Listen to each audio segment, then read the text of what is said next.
반갑습니다. 오늘도 주님의 이름으로 함께 요한계시록의 말씀을 나눌 수 있게 돼서 감사드리고요. 자, 오늘은 요한계시록 20장입니다. 천년 왕국과 최후의 심판에 대한 말씀을 우리가 나누도록 하겠습니다. 자, 요한계시록의 이 말씀을 우리가 하나씩 해오면서 이제 거의 마지막 20장, 21장, 22장 세 개의 장이 남았습니다. 그래서 이제 마지막 부분에는 하나님의 완전한 회복의 때가 어떻게 이루어질 것인가 하는 내용들이 나오고 있는 것을 볼 수가 있죠.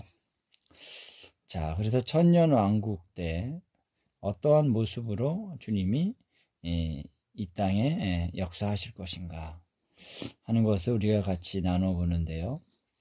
자, 오늘 20장을 이제 시작할 때, 자, 천년 왕국이 이루어지기 위해서는 어떠한 일들이 일어나고 있는 것인가 하는 것을 우리가 엿볼 때에, 천년 왕국이 이루어질 때에 먼저는 악한 세력들이 다 심판을 받아야 된다라고 하는 것입니다. 그래서 그 세력들이 심판을 받고 나서 이제 비로소 예수 그리스도께서 성도들과 함께 천년 동안의 그 통치를 시작하게 되시는 것이죠. 자, 그것은 참으로 영광스러운 것입니다. 또 우리의 구원이 놀랍게 이루어지는 그런 시기인 것이죠. 자, 그래서 우리 천년 왕국에 대한 것들을 우리가 나눌 때 계시록만이 아니라 구약에서도 이 천년 통치에 대한 계시가 나오고 있는데요. 물론 구약에서는 천년이라고 하는 그러한 날수를 연수를 얘기하지는 않습니다. 그러나 천년 왕국의 그 통치에 대한 계시가 구약에서도 구체적으로 나오고 있다는 것을 우리가 살펴볼 수가 있는 것이죠. 자, 그것은 이스라엘이 회복되어져서 이제 거기에서 메시아가 통치를 하시는 역사가 있을 것이다 라고 하는 예언들이 상당히 많은 분량이 나오고 있습니다. 그래서 이스라엘이 회복된다라고 하는 것에 중요한 전제는 뭐냐면요. 이스라엘이 회복될 때 이제 메시아가 오셔서 왕이 되신다라고 하는 것입니다. 자, 그래서 유대인들은 메시아가 오시는 것이 이제 처음 오시는 것이라고 그들은 알고 있죠. 그러나 우리는 성경을 통해서 정확하게 볼 때 예수님은 다시 오신다, 재림하신다 라고 하는 것을 우리가 알 수가 있는 것입니다.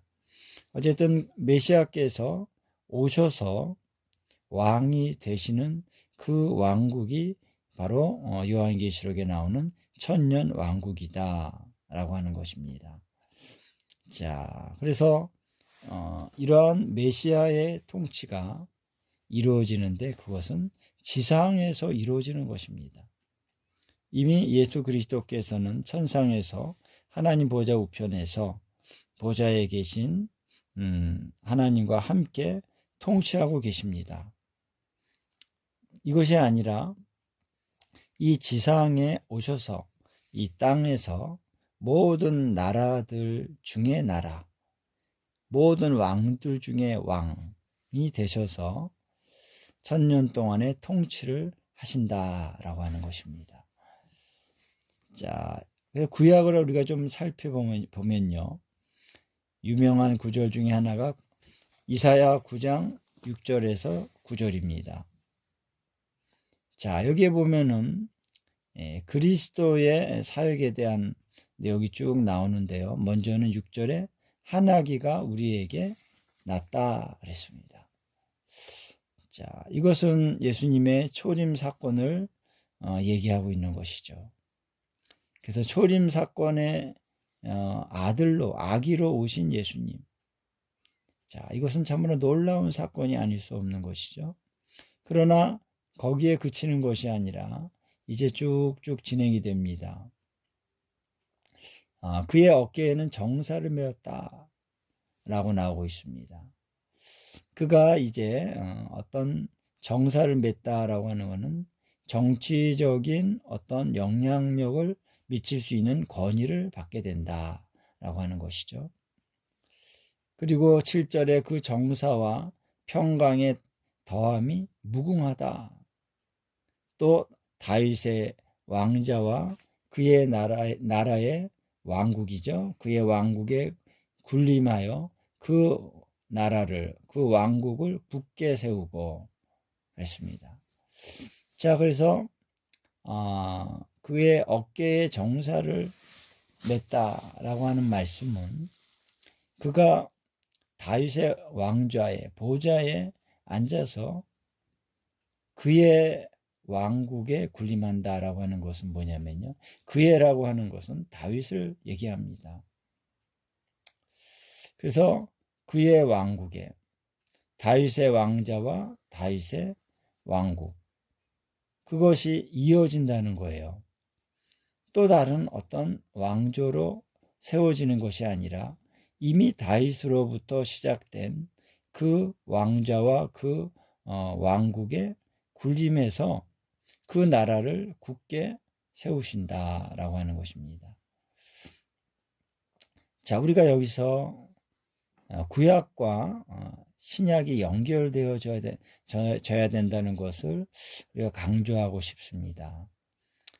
예수 그리스도를 우리 믿는 우리의 어떤 신학 안에서는 예수님은 절대 왕인데, 예수님이 이제 신약 시대 때 초림하여 오셔서 예수님은 그냥 이 지상에서도 새로운 하나의 왕국을 이 땅에 선포하신 것이다. 이렇게 얘기를 합니다. 그리고 구약의 그 모든 왕들은 이제 끝나는 것이다. 이렇게 얘기를 합니다. 자, 이렇게 되면은 뭐가 문제가 되냐면은 하나님께서 다윗에게 약속하셨던 그 약속이 이제 지켜지지 못하는 것이죠. 그런데 신학자들은 그래, 다윗의 통치가 예수 그리스도로 이어진다 이렇게 얘기를 하면서도 한편으로는 예수님이 세우시는 그런 왕국이 구약과는 연관이 없는 것처럼 이렇게 얘기를 합니다. 그리고 이스라엘은 끝났다 이런 식으로 얘기를 하는 것이죠.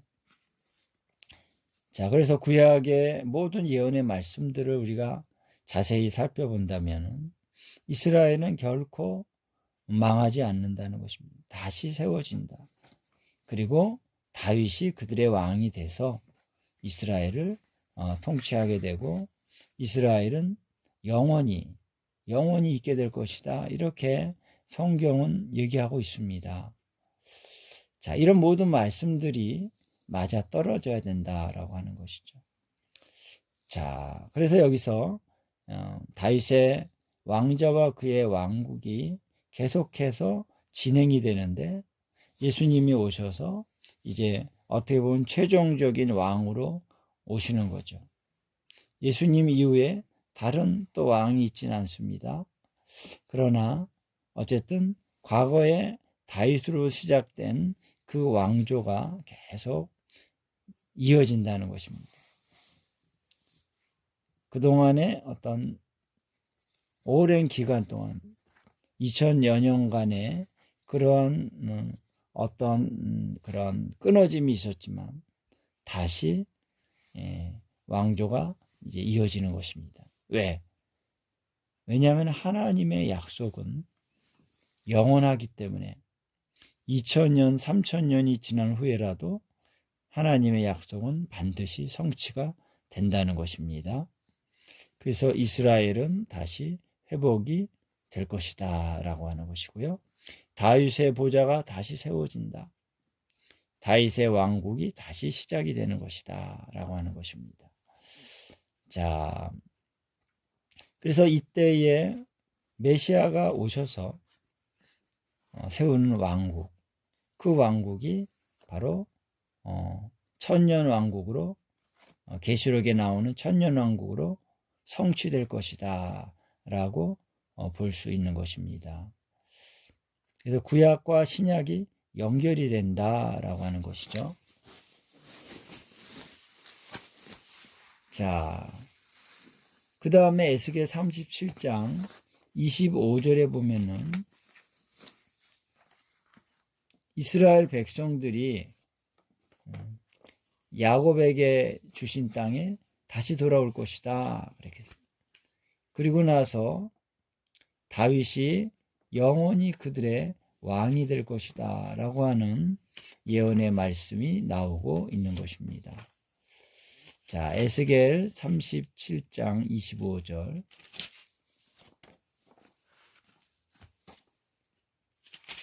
자, 제가 한번 읽겠습니다.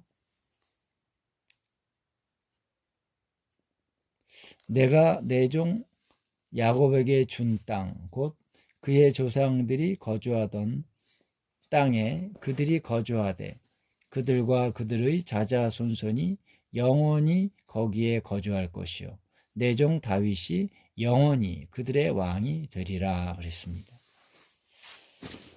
자, 여러분, 성경은 많은 구절에서 이렇게 얘기하고 있습니다. 그들이 영원히 거기에 거주할 것이다. 그래서 이스라엘 땅은 영원히 있을 것이다 라고 하는 말씀들이 많이 있어요. 자, 거기서 많은 사람들이 이제 신학적인 혼란을 겪게 됩니다. 왜냐하면 우리는 이제 예수님이 재림하시면은 이제 이 땅과 하늘은 다 없어지고 우리는 하늘로 올라간다. 새 하늘로. 새 땅은 얘기 안 하고 새 하늘로만 올라간다 그래요. 그런데 성경은 분명히 얘기하고 있습니다. 새 하늘과 새 땅이 있을 것이지만 그 새 하늘과 새 땅은 하나의 불연속적인 어떤 다른 것이 새 하늘과 새 땅이 되는 것이 아니라 지금 하나님이 창조하신 이 하늘과 땅이 완전히 불로 말미암아 정화되어져서 새로운 땅, 새로운 하늘이 되는 것입니다.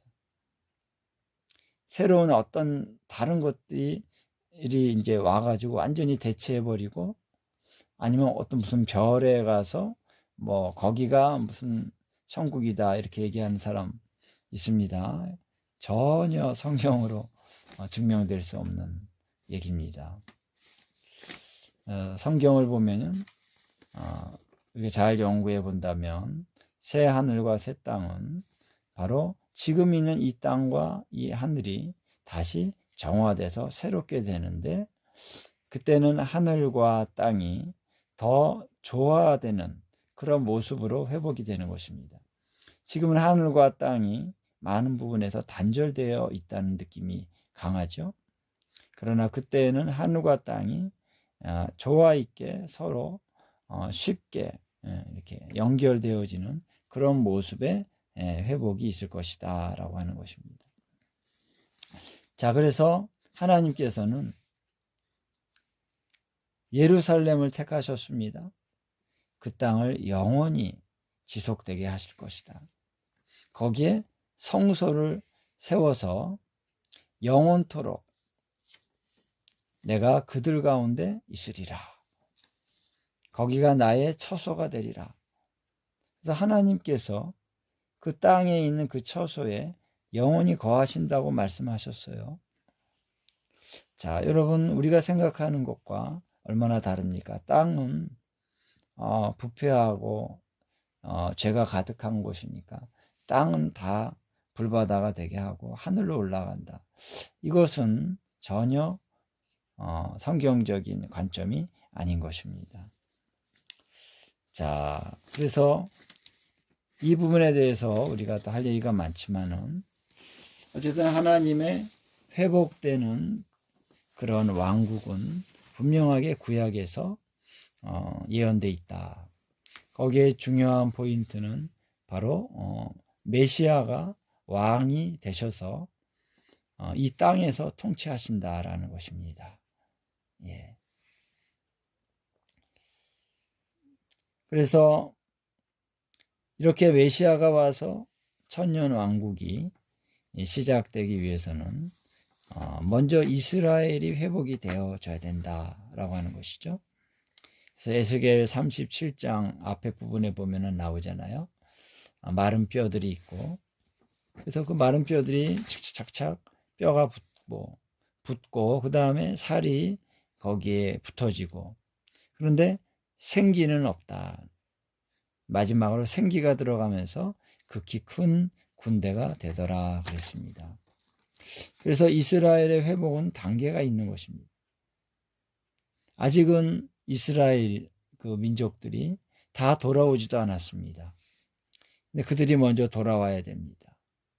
그들이 돌아오면 그들은 제사장 나라로서 하나님을 예배하는 성소가, 성전이 회복이 된다라고 하는 것입니다. 그래서 그들은 하나님을 섬기는 일로부터 이제 또 극히 큰 군대가 된다라고 하는 것이죠. 그래서 기간에 어떤 기간이 있다는 거예요. 먼저는 이스라엘이 외적으로 회복이 됩니다.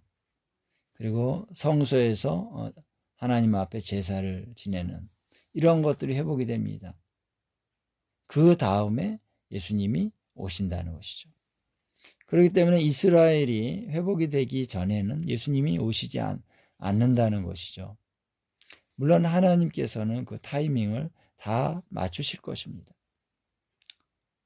그래서 사탄이 어떤 일을 지금 하고 있냐면 이스라엘을 쓸어버리려고 하는 것이죠. 이스라엘 사람들이 다 없어지면은 예수님이 오실 수가 없는 것입니다. 그러나 그런 일은 일어나지 않습니다. 왜? 하나님께서 계획하시고 약속하신 것이기 때문에 반드시 그것이 이루어질 것이다 라고 하는 것이죠.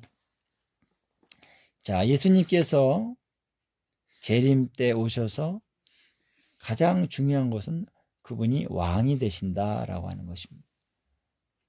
그래서 그분이 먼저는 예루살렘에서 이스라엘의 왕이 되시고 이스라엘의 왕은 곧 천하의 왕이다라고 하는 것입니다. 자, 그런 말씀들을 다니엘 7장 13절에서 14절, 스가랴서 14장 9절에 나오고 있죠. 그분은 왕으로서 온 천하의 모든 족속들을 통치하고 다스린다라고 하는 것입니다. 그래서 천년왕국의 가장 중요한 특성은 바로 메시아께서 왕으로 통치하시고 이때에 단지 이스라엘 땅만이 아니라 전 세계를 통치하신다라고 하는 것입니다. 자, 예수님의 초림 때는 이스라엘이 거절했기 때문에 왕이 되시지 못했습니다. 그러나 재림 때는 이스라엘이 예수님을 왕으로 맞이할 것입니다.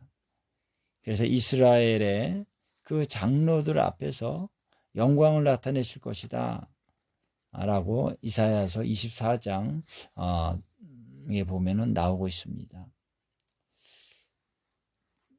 자, 그래서 구약에서도 바로 이 1000년 동안의 통치에 대한 얘기가 나온다라고 하는 것입니다.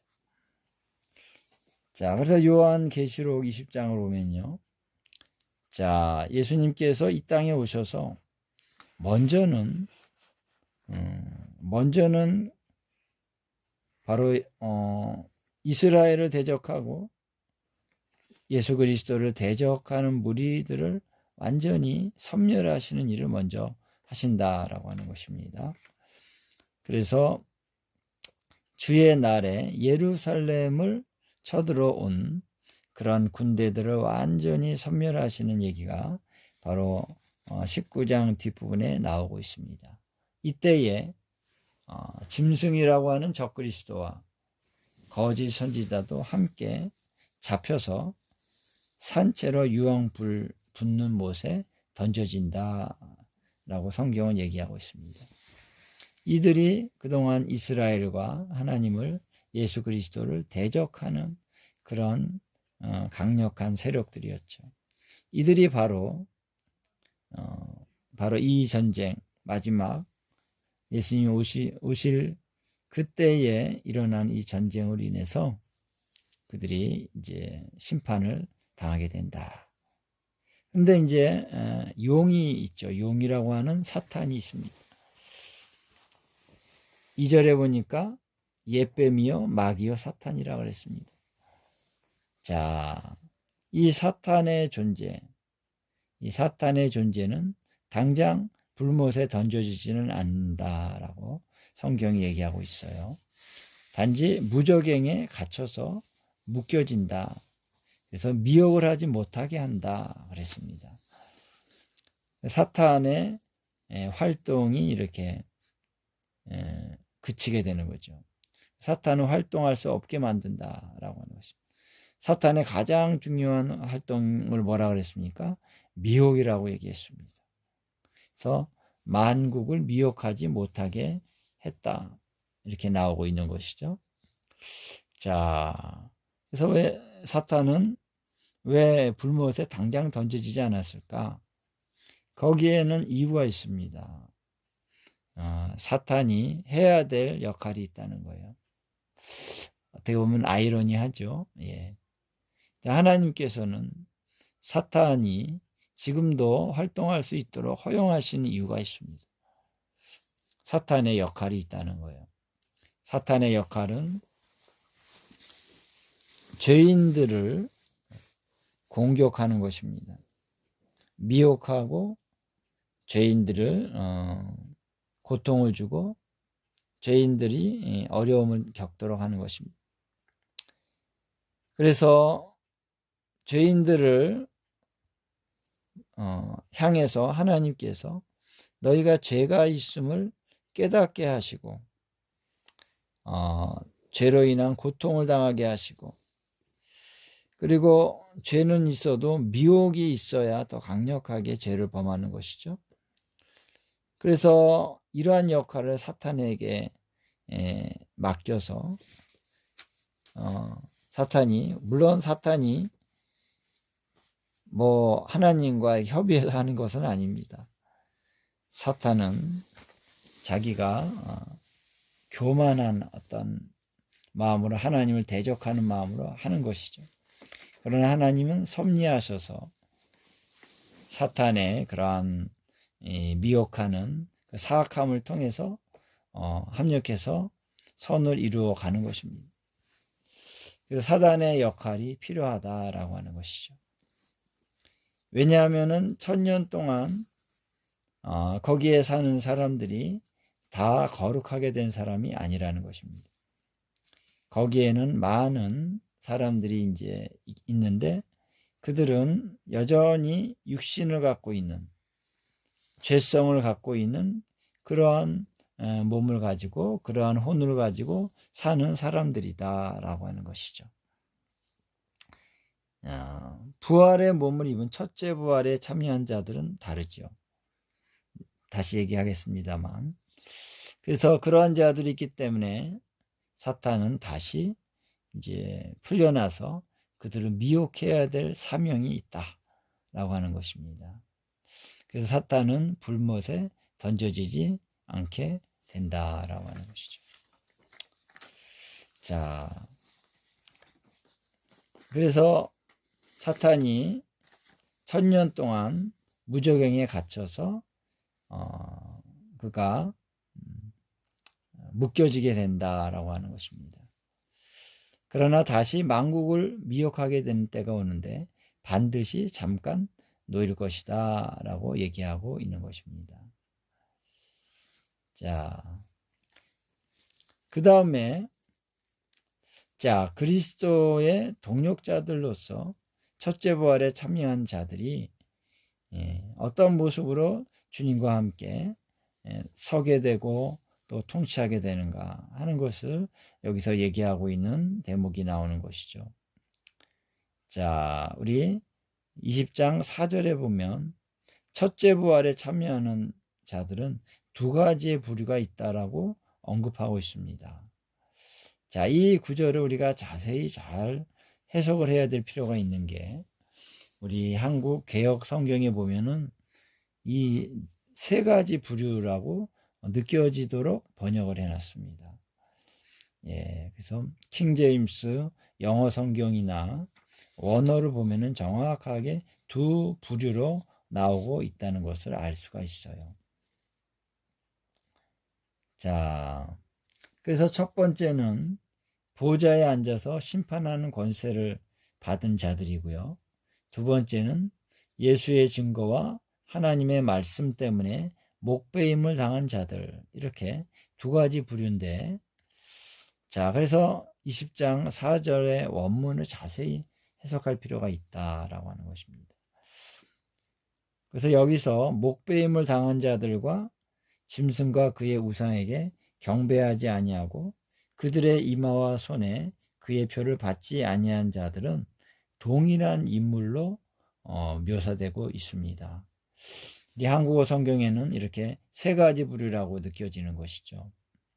첫째는 보좌에 앉아서 심판하는 권세를 받은 자들. 이건 이제 뭐 분명합니다. 두 번째, 예수의 증언함과 하나님의 말씀 때문에 목배임을 당한 자들의 영혼. 그리고 또 짐승과 그의 우상에게 경배하지 아니하고 그들의 이마와 손에 그의 표를 받지 아니한 자들. 이렇게 세 가지 부류라고 생각을 합니다. 그런데 이 원어를 정확하게 이제 해석을 해보면요, 이 뒤에 두 부류가 사실은 동일한 하나의 부류라고 성경은 분명하게 얘기하고 있다는 것이죠. 20장 4절을 한번 이렇게 분석을 해보면요, 물론 이렇게 써가면서 이렇게 해야 되는데 그냥 말로만 한번 설명을 해보겠습니다. 자, 20장 4절에 주 동사는 뭐냐면요, 보다라고 하는 동사를 쓰고 있습니다. 크게 이제 보다라고 하는, 전체적으로 보다라고 하는 단어가 이제 동사가 주 동사인데요. 여기서 내가 봤다. 첫째 뭘 봤느냐? 보좌들을 봤다. 보좌에 대한 걸 쭉 설명한 다음에 그 다음에 무엇을 봤느냐? 영혼들을 봤다. 이렇게 문맥이 이어지는 것입니다. 첫 번째는 보좌들, 그 다음에는 영혼들. 이 두 가지가 이렇게 보다라는 주동사에 걸쳐서 목적어로 사용되고 있는 것입니다. 그래서 첫 번째, 보좌들을 봤는데 그 보좌는 어떠한 상황이냐? 거기에 앉은 자들이 있다라고 하는 것입니다. 그래서 보는 거는 이제 보좌를 먼저 봤지만 거기에 중요한 어떠한 의미는 거기에 앉은 자들이 있다라는 것이죠. 그리고 그 앉은 자들은 심판하는 권세를 받았다. 이렇게 이제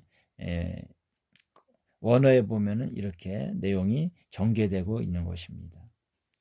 그리고 나서 and 카이라고 나오죠. 이제 헬라어로 카이. 그래서 또 내가 보니 그랬는데 이제 원어에는 보다는 말이 없어요. 그냥 and 카이만 나옵니다. 그러면서 목적어가 나오는데 영혼들이라고 하는 목적어가 나오는데요. 헬라어에 보면은 이것이 주격인지 소유격인지 역격인지 목적격인지 분명하게 나옵니다.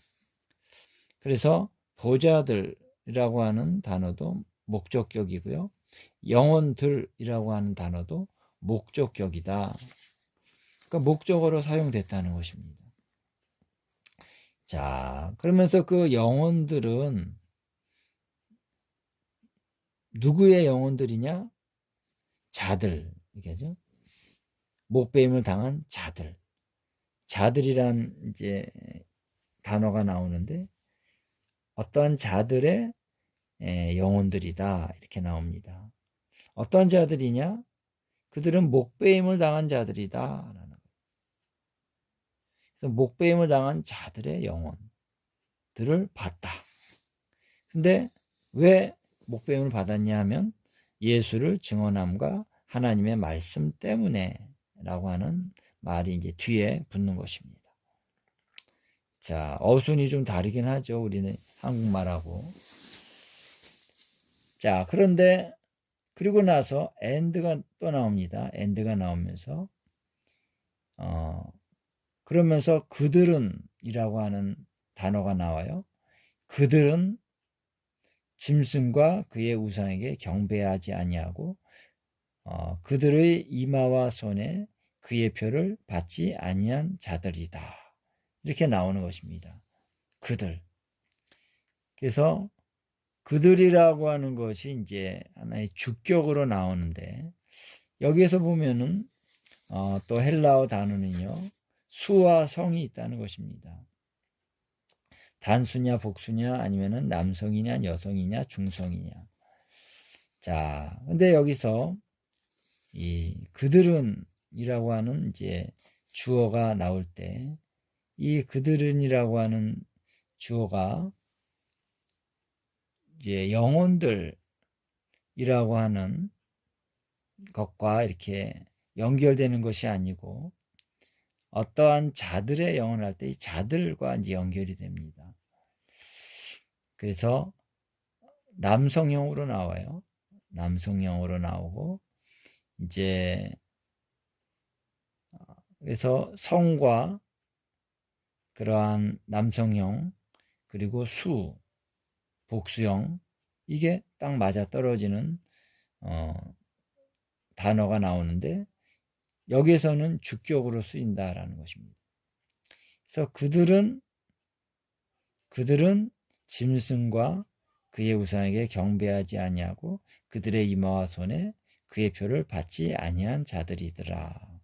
이렇게 이제 해석이 되는 것입니다. 그래서 정확합니다.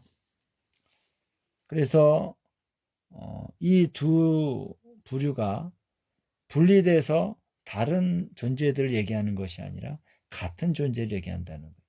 목배임을 당한 자들이 목배임을 당한 그들이 바로 짐승과 그의 우상에게 경배하지 아니하고 그들의 이마와 손에 그의 표를 받지 아니한 자들이다 라고 하는 것입니다. 자, 그렇기 때문에 이것이 연결되어지지 않는다면 자, 하나님의 말씀 때문에 예수의 증언 때문에 목배임을 당한 자들 전체가 부활에 참여하게 되는 것이고 짐승과 그의 우상에게 경배하지 아니하고 이마와 손에 표를 받지 아니한 자들 전체가 또 부활에 참여한다라고 하는 그런 해석으로 가야 되는데 그러면은 조금 어려움이 있다는 것입니다. 문맥상 의미가 자, 짐승과 그의 우상에게 경배하지 아니하고 그들의 이마와 손에 표를 받지 아니한 자들이 그러면 전부 다 첫째 부활에 참여했습니까? 아니라는 거예요. 만약에 그렇다면은 그런 자들이 전부 다 첫째 부활에 참여했다면은 자, 이 천년 왕국 동안에 자연적인 몸을 갖고 있는 사람은 없다는 것입니다. 문맥상 있을 수가 없는 거예요. 근데 그런 자들이 있다고 얘기했잖아요. 그죠? 있다고 나옵니다. 뒤에 가면 곡과 마곡이라고 하는 땅의 사방 백성들이 나옵니다. 그들은 첫째 부활에 참여한 자가 아니거든요. 왜냐하면은 그들의 이마와 손에 표를 받고 우상에게 짐승과 그의 우상에게 경배한 자들은요 다 망한다고 얘기하고 있습니다. 그들은 다 하나님의 진노를 받는다 얘기가 나오고 있습니다. 14장에 보면요 그런 구절들이 있어요. 자, 그러니까 짐승의 표를 받고 그리고 우상에게 경배하고 절하는 자들은요 밤낮 쉼을 얻지 못한다. 예. 그래서 그들은 어린 양 앞에서 불과 유황으로 고난을 받는다. 이런 하나님의 진노를 받는다고 말하고 있다는 것입니다. 그런 자들이 천년 왕국 동안 살아있다고 말할 수 없는 것이죠. 그들은 이미 천년 왕국이 시작되기 전에 다 하나님의 심판을 받는다라고 하는 것입니다. 자, 그렇기 때문에 이것을 이 두 번째와 세 번째 부류의 사람들이 다른 사람이라고 얘기할 때는요, 첫째 부활에 참여하는 자들이 너무 범위가 커지는 것이에요. 그리고 하나님의 말씀 때문에 목배임을 당한 자들, 그 자들이 많겠죠. 그들까지 다 포함이 된다라고 하는 의미, 물론 포함이 되겠지만, 이제 과거에 목배임을 당한 그런 사람들도 있잖아요. 순교당한 그런 사람들은 이 앞에 있는 첫째 부류에 동참해서 거기에 들어가 있는 것입니다. 그러나 두 번째, 세 번째가 같은 의미의 사람들을 얘기하는데, 그것은 마지막 때에 짐승의 우상에 경배하고 이마나 손에 표를 받아야 되는 이런 상황이 펼쳐질 때에 그들은 하나님의 말씀과 또 예수의 증거 때문에 되게 목배임을 당했는데, 왜 목배임을 당했느냐? 짐승과 그의 우상에 경배하지 아니하고 이마 손에 표를 받지 아니하려고 했기 때문에 그랬다는 것입니다. 이해되시죠? 그래서 크게 두 가지의 부류가 있다라고 하는 것을 우리가 문법적으로도 확실하게 체크하고 넘어가야 될 줄로 믿습니다. 자, 그리고 4절 뒷부분에 이러한 자들이 살아서 그리스도와 더불어 1000년 동안 왕노릇 한다, 이렇게 얘기하고 있습니다. 자, 여기서 살아서 왕노릇 한다라고 하는 이 동사가 부정과거형으로 쓰여지고 있습니다.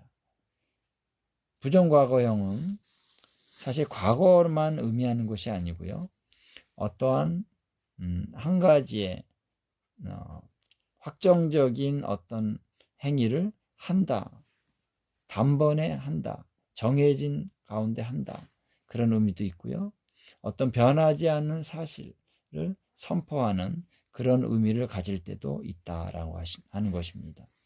그래서 과거에 대한 얘기도 나오고요, 미래에 대한 얘기도 나올 수 있고, 또 현재적으로도 진리에 대한 얘기를 쓸 때는 부정과거형을 쓰는데, 여기서 보면은 살아서 1000년 동안 왕노릇 하더라, 이렇게 이제 번역을 해야 정확한 번역입니다. 이것은 이제 환상 가운데 보면서 얘기하는 것입니다. 이런 자들이 살아서 왕노릇 하더라, 살더라, 왕노릇 하더라, 어떻게 1000년 동안, 이것을 얘기하는 것입니다.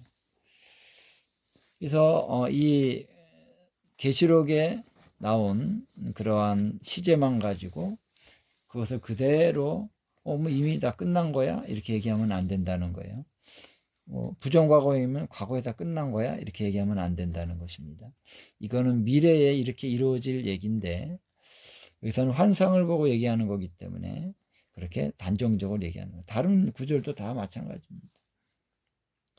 이 단락에서는 전부 다 부정과거형을 쓰고 있는 것이죠. 자, 그래서 여기서 살아서라고 하는 단어가 이들이 바로 천년 왕국이 시작되기 직전에 살아난다는 의미가 아닙니다. 살아난다라고 하는 것은 이미 그 전에 부활은 이루어진 것입니다. 그래서 부활했습니다. 그래서 부활체가 됐습니다.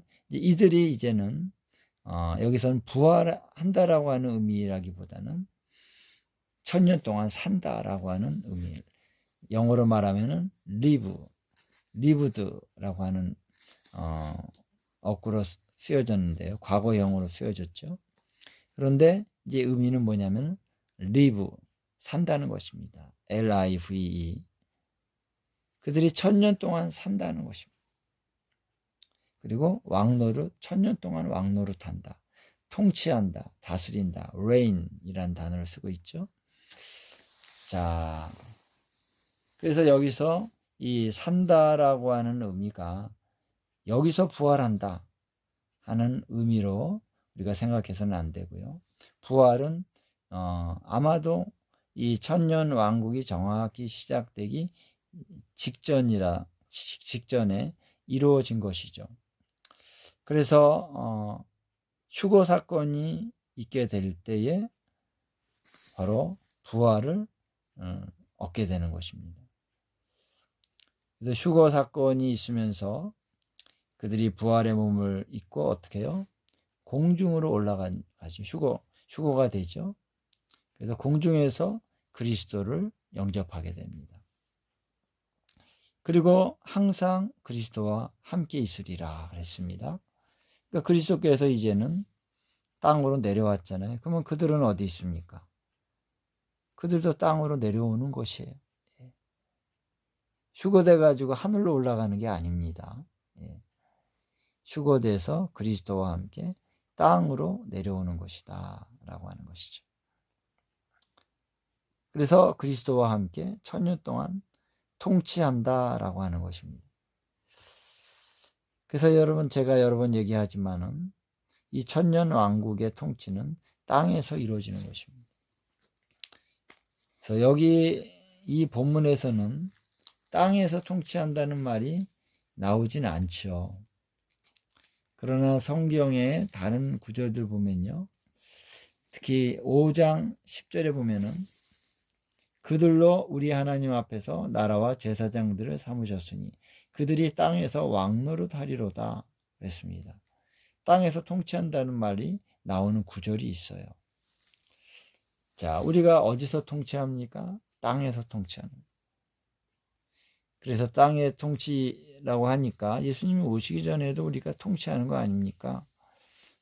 뭐 어떤 의미에서는 맞지요. 그러나 그것은 이 말씀의 정확한 의미는 아닙니다. 미래형으로 썼기 때문에 땅에서 통치하리라. 그리고 그리스도와 함께 1000년 동안 통치하리라. 똑같이 이 땅에서 통치하는 것을 말하는 것입니다. 자, 그래서 그리스도께서 이제 1000년 동안에 통치하는데 여기에 요한계시록만 봐서는 이제 그러한 모습이 좀 구체적으로 나오지 않습니다만 이사야서라든가 많은 선지서를 보면요, 이 땅에 하나님의 영광이 머물게 되는 것이죠. 그래서 보좌가 그리스도의 보좌가 세워집니다. 어디에요? 예루살렘에 세워집니다. 그리고 예루살렘에 하나님의 영광이 머뭅니다. 그 위에 덮개가 덮여질 것이다. 이러한 내용들이 있고요. 예루살렘에 이제 더 이상 낮이 아니고 빛이 계속 비칠 것이다 라고 하는 이사야서의 예언의 말씀도 있습니다. 자, 그래서 이것은 바로 이 땅에서 이루어지는 것이에요. 그래서 선지서에는 이스라엘 중심으로 그 예언의 성취를 얘기하기 때문에 이 땅에서 이루어진다라고 하는 것이 분명한 전제로 나오고 있습니다. 근데 요한계시록에서는 전체를 보면은 그런 의미가 나오지만은 요 20장의 말씀만 보면은 이제 그러한 내용이 조금 가려진 모습을 우리가 볼 수 있다라고 하는 것이죠. 자, 또 우리 5절에 보니까 그 나머지 죽은 자들은 그 1000년이 자기까지 살지 못하더라. 이는 첫째 부활이라 그랬습니다. 자, 여기 첫째 부활이라고 하는 언급이 나오고 있는데요. 자, 이 첫째 부활에 참여하지 못한 나머지 죽은 자들은 천년 동안 살지 못한다 이렇게 나오고 있습니다. 자, 그래서 크고 흰 보좌의 심판이 있을 때까지 그들은 살지 못한다라고 하는 의미인 거죠. 그래서 그때에 심판이 있을 때는 다 살아나서 이제 영원한 심판을 받고 생명의 부활과 또 사망으로 가는 사람, 두 가지 부류로 이제 나누어지게 되는 것입니다. 자, 그래서 천년 왕국이 시작될 때는 어떤 부류의 사람들이 이 땅에 살게 될 것인가 라고 했을 때, 첫 번째는 이스라엘의 남은 자가 있고요. 또 이방인들 중에 남은 자가 있다. 이들은 아직 부활의 몸을 입지 않고 천년 동안 이제 지내게 되는데요. 이들이 어떻게 보면 필요한 이유가 뭐냐면은 이들이 있어야 이제 새로운 생명이 태어난다라고 하는 것입니다. 천년 왕국 동안에는 많은 사람들이 태어나서 그 인구가 또 엄청 많이 존재하게 될 것이다 라고 하는 것이 뒤에 이제 9절에 또 사방 백성에 대한 얘기가 나올 때 거기 그런 얘기들이 나올 수 있는 거죠. 자, 그래서 이들은 이렇게 첫째 부활에 참여한 자들은 둘째 사망의 해를 받지 않는다 이렇게 말씀을 하고 있는 것입니다. 자, 사망이라는 것이 있는데 그것은 우리가 이제 죽음을 경험하는 그 죽음이 있지만 그 다음에 두 번째 사망이 있다는 것입니다. 두 번째 사망은 영원한 죽음이다 라고 말할 수 있는 것이죠. 그것은 곧 불못이다 이렇게 요한계시록은 명확하게 말하고 있습니다. 자, 그래서 이 첫째 부활에 참여한 자들, 이들은 하나님과 그리스도의 제사장이 되어서 그리스도의 영원한 동반적인 통치에 참여하게 되는 것이다 라고 하는 것이죠. 이들의 역할의 중요한 부분은 뭐냐면은 하나님과 그리스도의 제사장이 된다라고 하는 것입니다. 그래서 천년 동안 그리스도와 더불어 왕노릇 하는데, 자, 여기 제사장의 역할을 하게 된다라고 하는 것이죠. 그래서 통치라고 하는 것은 바로 왕국에서 통치를 하는 것이죠. 왕국이라는 것 자체가 왕의 통치라는 뜻입니다. 그래서 왕이 되시는 그분은 통치를 합니다. 그런데 제사장들도 이 통치에 참여하게 된다라고 하는 것입니다. 그래서 성경에 보면은 이제 성도들이 구원을 받고 나서 그들이 왕국, 나라와 제사장들이라고 그랬는데요. 왕국이죠. 킹덤과 제사장들이 된다 이렇게 표현하고 있어요. 그래서 킹덤은 단수죠. 그런데 제사장들은 복수형입니다. 그래서 우리 구원받은 자들은 하나의 킹덤이 된다는 거예요. 하나의 킹덤 안에 모든 사람들이 다 포함이 되기 때문에 단수다라고 하는 것이죠. 제사장들은 많은 제사장들이 필요한 것입니다. 그래서 복수입니다. 그래서 단수형으로 쓸 때의 그 킹덤, 하나님의 통치하는 어떠한 기구도 되고 그러한 백성도 또 영토도 다 포함해서 킹덤인데 그 킹덤 안에서 그리스도께서 어떻게 해요? 다스립니다. 그래서 전체 왕은 그리스도이시다. 근데 첫째 부활에 참여한 자들이 함께 더불어서 왕노릇 하는데 그들은 왕이 아니죠. 그들은 왕노릇 하지만은 왕이 아니라 그들은 신하로서 그리스도의 어떤 동반자로서 통치하는 것입니다. 근데 구체적인 모습 안에서 제사장이 되어 있습니다. 제사장들은 하나님을 경배하고 하나님을 섬기는 그런 위치에 있는 것이죠. 그래서 하나님과 그리스도의 제사장이 되어서 그리스도와 더불어 1000년 동안 왕노릇한다 그랬습니다. 그래서 여러분, 킹덤, 왕노릇하는 통치라고 하는 것은 반드시 거기에 제사장의 역할이 들어갑니다. 왜냐하면 우리의 통치는 우리 스스로가 우리의 어떤 권세를 가지고 하는 게 아니잖아요. 하나님께서 통치하시는 그 통치의 대리자로서 우리는 그 통치에 참여하는 것입니다. 그래서 반드시 경배하고 하나님을 섬기는 위치가 있어야 돼요. 그래서 이스라엘에 크게 세 가지 직임이 어떻게 해요? 기름 부으심을 받았죠.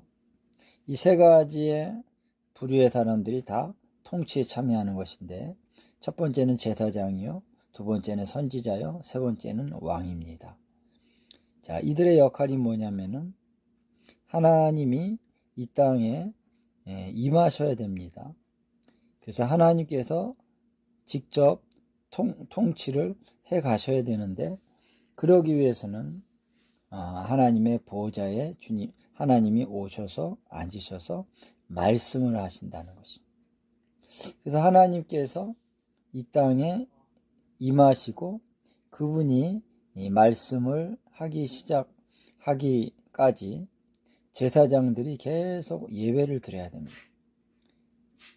우리는 또한 죄를 범했기 때문에 제사가 들어가야 됩니다. 그리고 예배와 찬양이 들어가야 됩니다. 하나님을 높일 때에 하나님이 이제 비로소 입을 열어서 말씀을 하기 시작하면은 통치가 시작되는데, 그때에 하나님이 하시는 말씀을 누군가 듣고 백성들에게나 왕들에게나 얘기를 해줘야 됩니다. 그들이 바로 선지자입니다.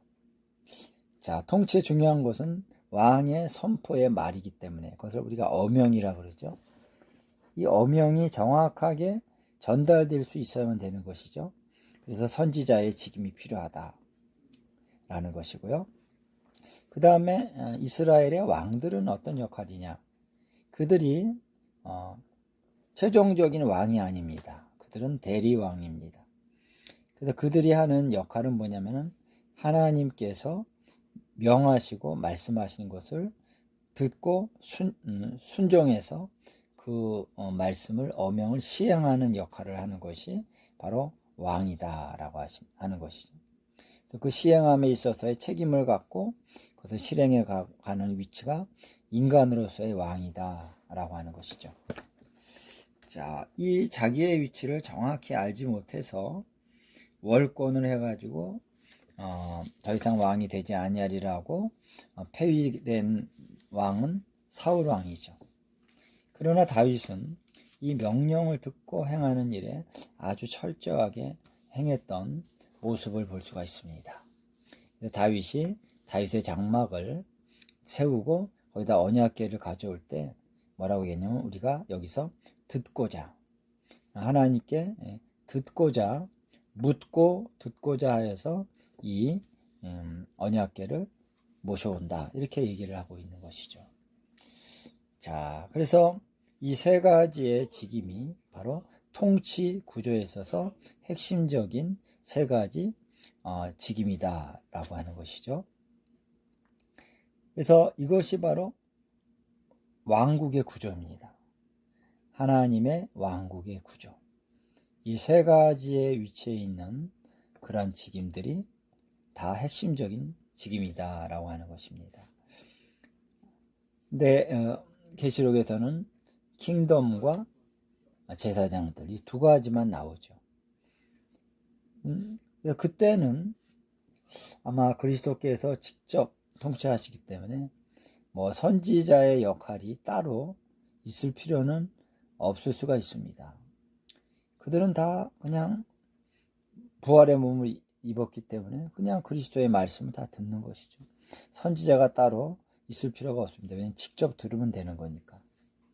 그래서 선지자가 따로 있지 않기 때문에 그냥 왕과 또 킹덤과 제사장들만 있으면은 이 통치가 이루어질 수 있다라고 하는 것이죠. 그래서 제사장들이 이제 왕의 역할, 이제 지상에서 일반 왕들이 있었던 시대와 같은 왕의 역할도 제사장이 다 하게 되는 것이죠. 그래서 그리스도께서 명하시면 그것들을 이제 첫째 부활에 참여한 그들이 함께 시행합니다. 그리고 그들은 제사장의 역할을 합니다. 경배하고 찬양합니다. 이러한 일들을 이제 천년 왕국 기간 동안에 해 간다라고 하는 것입니다. 자, 그래서 이들이 이제 첫째 부활에 참여한 자다라고 이제 얘기하고 있는 것이죠. 우리가 성경에 보면은 이제 첫째 부활이라고 말하고 그 다음에 또 부활이 있다는 것이죠. 그 부활은 우리 뒷부분에 나오는 크고 흰 보좌의 심판 때 죽었던 모든 자들이 다 부활한다라는 거예요. 심판을 받기 위해서. 그래서 그들 중에 구원을 받는 새하늘과 새 땅으로 들어가는 그런 사람들이 있고 또 멸망으로 가는 자들이 있고 두 가지 부류가 있게 되는 것이죠. 그래서 둘째 사망의 해를 받느냐 안 받느냐 이렇게 갈리게 된다라고 하는 것입니다. 자, 그래서 천년 왕국 동안에 이런 통치가 있게 되는데, 자, 천년 왕국이 끝날 무렵에 이제 사단이 잠깐 노임을 받게 된다라고 하는 것이죠. 때가 되었기 때문에 이제 하나님께서 사탄을 잠시 내어줘서 땅의 사방 백성들을 미혹하게 하는데, 하나의 심판을 하시기 전에 하나의 시험이 있다는 것이죠. 자, 사탄이 노임을 받기 전에 1000년 동안 그리스도께서 다스렸습니다.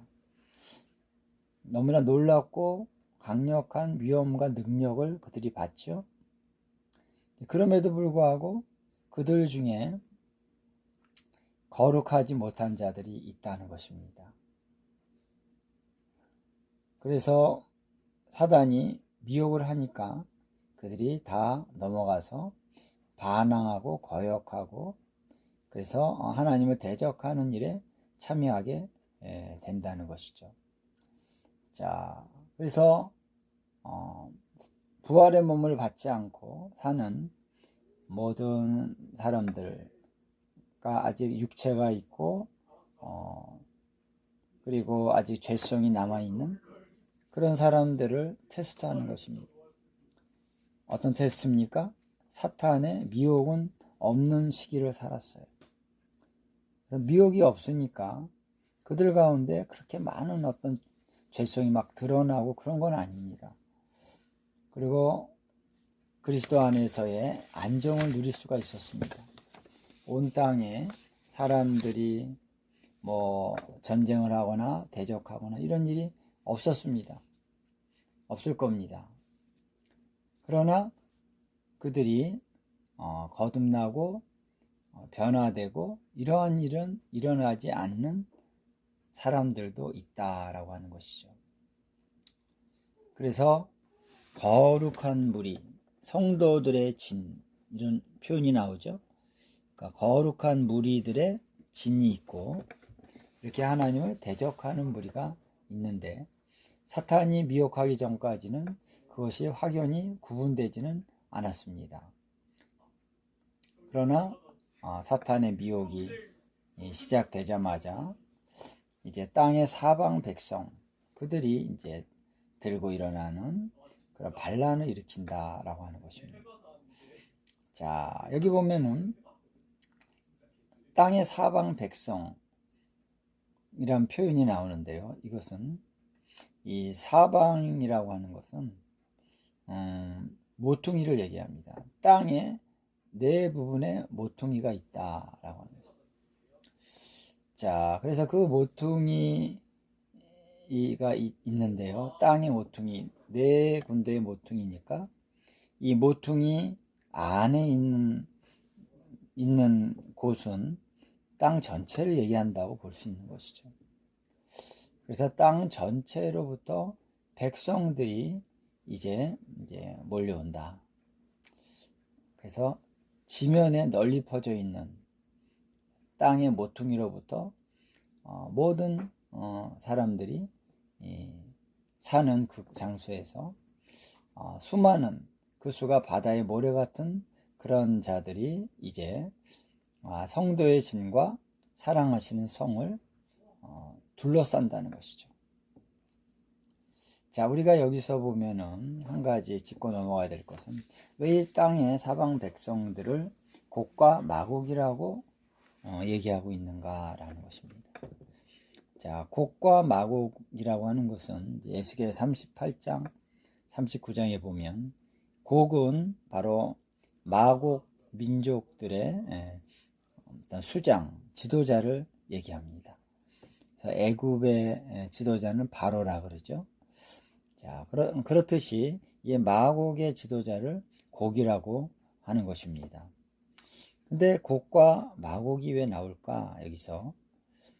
여기서는 이제 원어를 보면요, 사방 백성을 민족들이라고 했습니다. 민족들, 복수형이 나오거든요. 근데 곡과 마곡은 단수잖아요. 곡은 민족이 아니고 마곡이 민족이죠. 자, 근데 그러면은 이 천년왕국 시대에 어떤 한 민족이 일어나서 대적하는 거냐? 이게 보면은 지면의 사방에서 온다 그랬어요. 하나의 민족은 아닌 것 같아요. 여러 민족들이라는 거예요. 그래서 동쪽에서 서쪽에서 남쪽에서 북쪽에서 이렇게 사방에서 온다는 것입니다. 그들은 한 민족이라고 하기보다는 여러 지역에서 다 몰려오는 그런 사람들을 얘기한다고 볼 수 있는 거예요. 근데 왜 그들을 곡과 마곡이라고 불렀느냐라고 했을 때 그것은 에스겔 38, 39장에 나온 것처럼 하나님을 대적하는 민족, 그래서 하나님의 백성들을 치러 오고 전쟁하려고 하는 그러한 스피릿을 가진 자들의 어떤 상징적인 명칭이 곡과 마곡이다라고 하는 것입니다.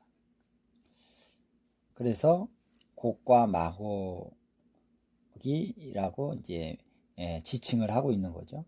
마치 계시록에서 하나님을 대적하고 하나님을 비방하는 전 세계적인 지도자로서 이스라엘을 치고 대적하는 자를 짐승이라고 표현합니다. 다른 어떤 구절에서도 그를 짐승이라고 지칭하는 데는 없어요. 계시록에서만 짐승이라고 나오죠. 그래서 그는 정말 짐승과 같다라는 거예요. 악한 자다. 그리고 또 하나님 대적하는 그 도성을 바벨론이라고 그럽니다. 그래서 이러한 명칭들은 상징적인 의미가 있는 것이죠. 그래서 실제적인 의미도 있겠지만은 상징적인 의미가 있는 거죠. 그래서 짐승이다 그래가지고 진짜 짐승이냐? 사람이 아니냐? 그건 아니죠. 사람의 모습은 있는데 실제로는 짐승과 같다. 뭐 이렇게 얘기할 수 있지만 우리가 흔히 생각하는 짐승은 아닌 거죠. 예. 마치 그래서 곡과 마곡도 천년왕국 시대에 지면에 널리 퍼져 있던 그들이 이렇게 먼 곳으로부터 이렇게 온다고 얘기하고 있습니다. 이 원어를 이렇게 좀 분석을 해보면은 땅 전체에 퍼져 있는 그들이 이제 성도의 진과 사랑하는 성을 두르기 위해서 올라온다 이렇게 얘기하고 있습니다. 올라온다는 표현이 한국 성경에는 없는데요. 그래서 그들이 먼 곳에서도 몰려옵니다. 그런 거 보면은 한 지역에 사는 어느 한 민족은 아닌 것 같아요. 그래서 그들은 바로 곡과 마곡처럼 하나님을 대적하고 하나님의 백성들을 치려고 하는, 전쟁하려고 하는 그런 스피릿을 가진 자들, 그들을 바로 곡과 마곡이라고 상징적으로 지칭하고 있다라고 볼 수 있고요. 아니면 좀 더 좀 깊이 들어가서 이 곡과 마곡의 후예들이 있잖아요. 그래서 천년왕국 시대에 그런 자들이 있다는 것이죠. 그런 자들이 있는데 그들이 이제 온 땅에 흩어져서 살다가 그 부모로부터 물려받은 DNA가 어디 가지를 않는다는 거죠. 그래서 그들이 이제 다시 하나님을 대적하는 그러한 모습으로 오게 된다. 그래서 그들의 후손들이다. 이렇게 볼 수도 있습니다만, 어찌하든지 그러니까 뭐가 정확한지는 성경에서 분명히 나와 있지는 않습니다만, 그들은 곡과 마곡처럼 하나님을 대적하는 자들이다 라고 하는 것이죠. 그들이 바다의 모래 같은 큰 수가 성도들의 진과 사랑하는 성을 둘렀다. 그래서 성도들의 진이라고 하는 것은 하나의 전쟁을 할 때 이런 막사 같은 거, 그런 진을 형성하죠. 그런 것을 얘기하고 있는 것입니다. 성도들이 이제 하나의 그 진이 있다는 것이죠.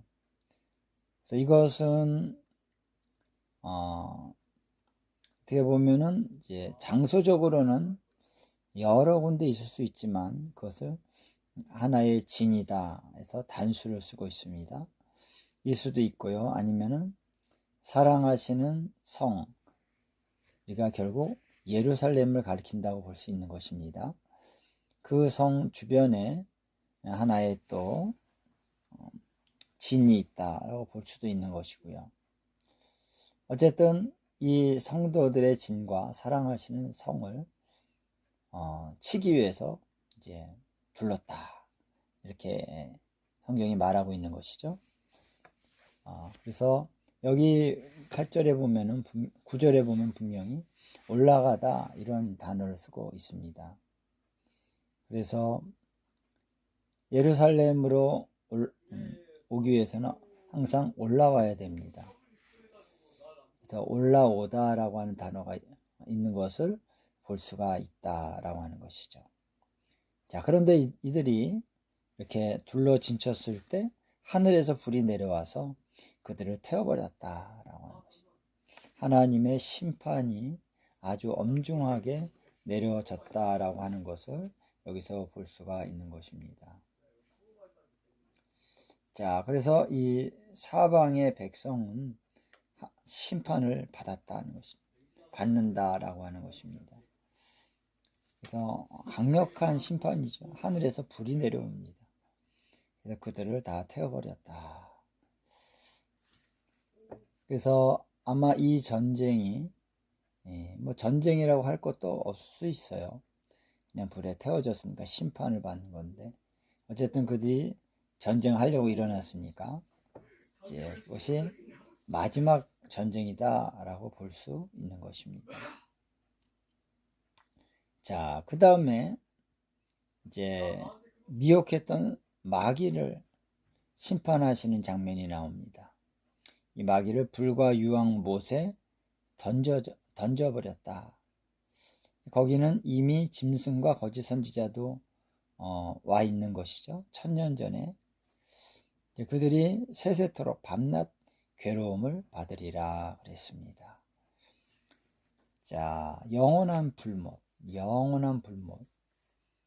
영원히 그들이 세세토록 밤낮 괴로움을 받는 곳이 바로 불못이다.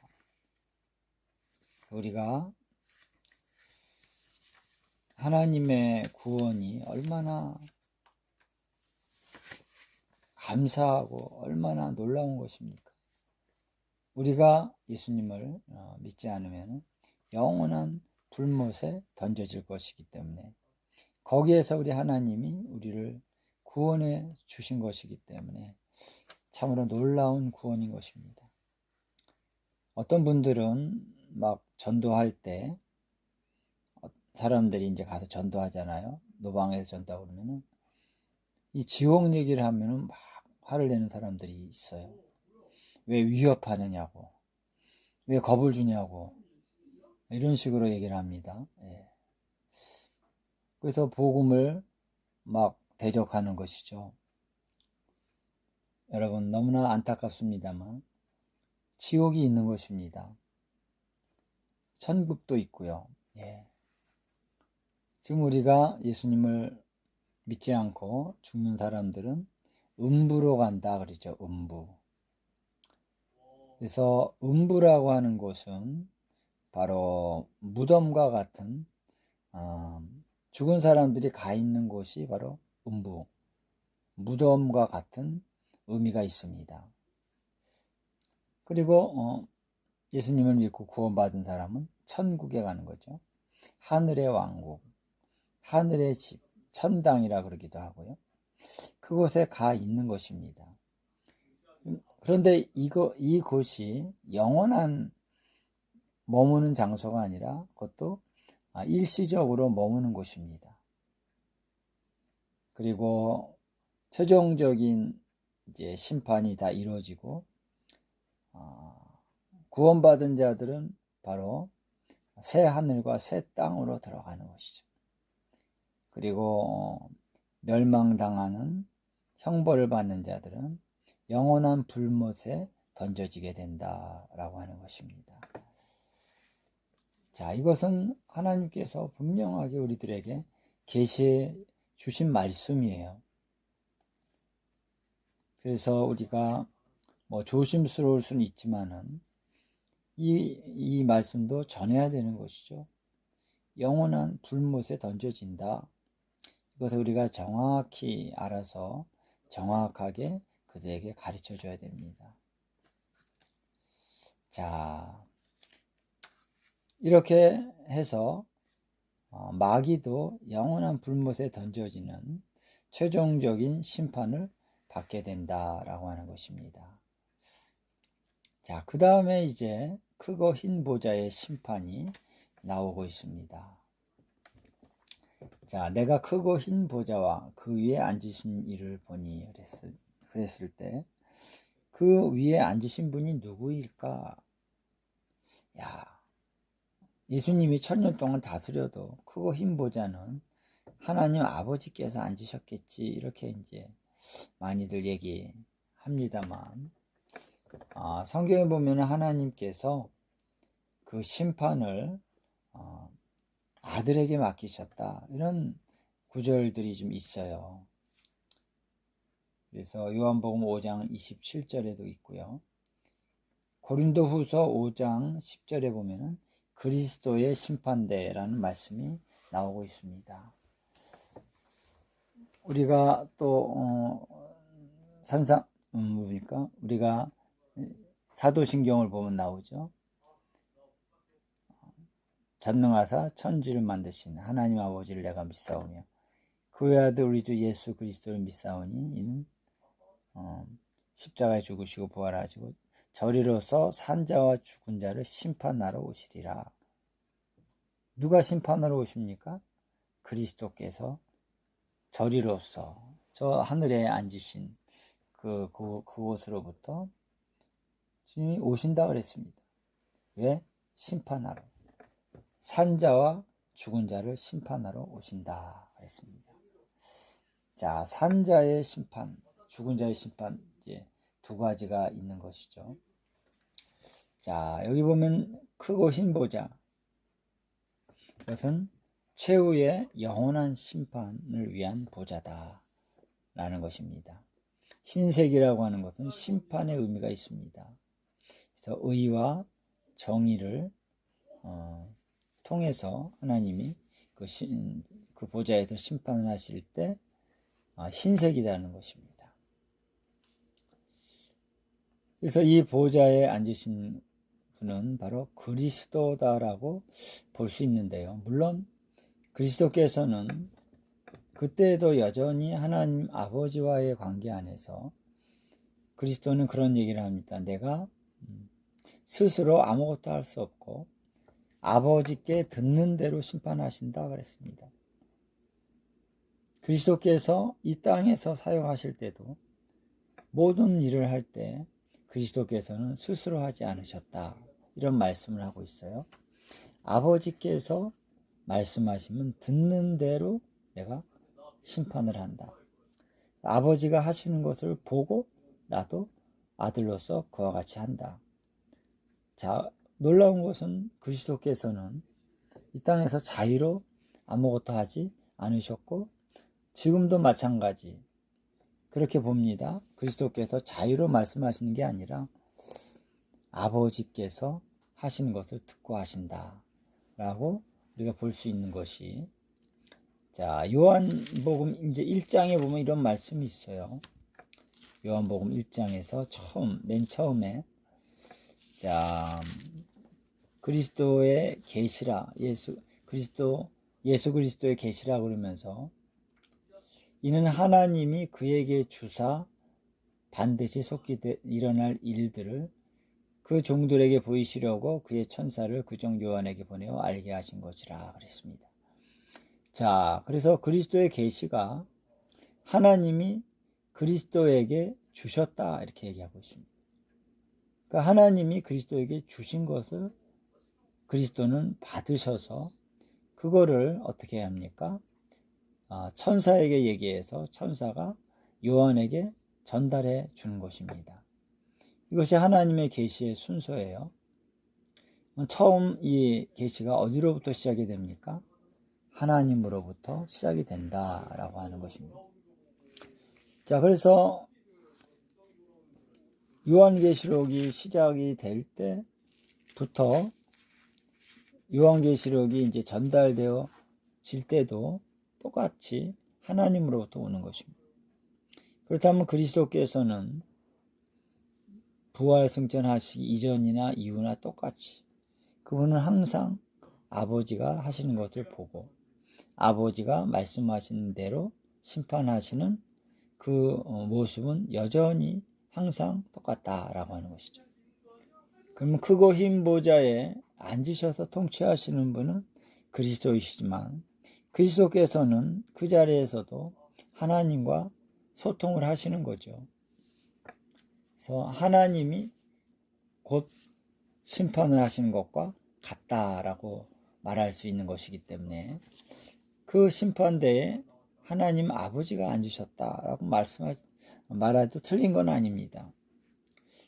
그리스도가 그러나 외연상으로는 그 심판을 받는 사람은 그리스도로부터 직접 심판을 받는 것이지 하나님에게 직접 심판을 받는 것은 아닌 것의 형식은 그렇게 나타나겠지만 실질적으로는 하나님 아버지로부터 오는 것이다 라고 우리가 볼 수 있다는 것입니다.